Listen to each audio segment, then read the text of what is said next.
Sir sir Dabholkar खून प्रकरणामध्ये प्रत्येक सर्व माध्यमांनी पाठपुरावा केला, पण दाभोळकरांनी जे मुद्दे सुचवले होते धार्मिक विधीच्या बाबतीत किंवा माध्यमांच्या बाबतीत, तर ते कुठल्याच मीडियाने त्याचा पाठपुरावा नाही केला आणि ते अंधश्रद्धेचा कायदा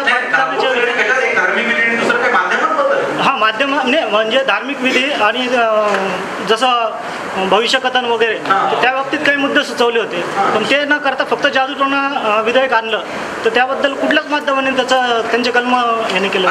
दाभोळकर हे मुळात स्वतः नास्तिक आहे, म्हणजे होते. त्यांची सगळी जी चळवळ आहे त्यांचा अंधश्रद्धा निर्मूलन समितीचा पसारा वैचारिक खूप मोठा आहे. आमचा संबंध हा अंधश्रद्धा निर्मूलन विधेयकापुरता आहे. मग फलज्योतिष हे आहे की नाही, मग दाभोळकर काय, तर दाभोळकर मुळातच नास्तिक, ते देवच मानत. आम्ही अशी भूमिका घेऊ शकत नाही, कारण आम्ही स्वतः अनेक जण आमच्यापैकी सश्रद्धा आहे, श्रद्धा असणार आहे, आणि आमचा जो प्रेक्षक वर्ग आहे तो सुद्धा सश्रद्धा आहे.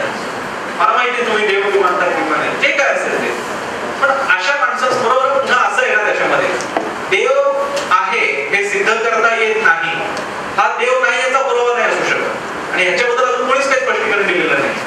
त्यामुळे दाभोळकरांचे सगळे विचार नाही घेऊ शकत की आमच्या प्रवक्ते नाही होता दिसते, जे आम्हाला पटू शकतं, म्हणजे लोकांना पचू शकतं तेवढंच दाखवलं. तुम्ही विविध विषयांवर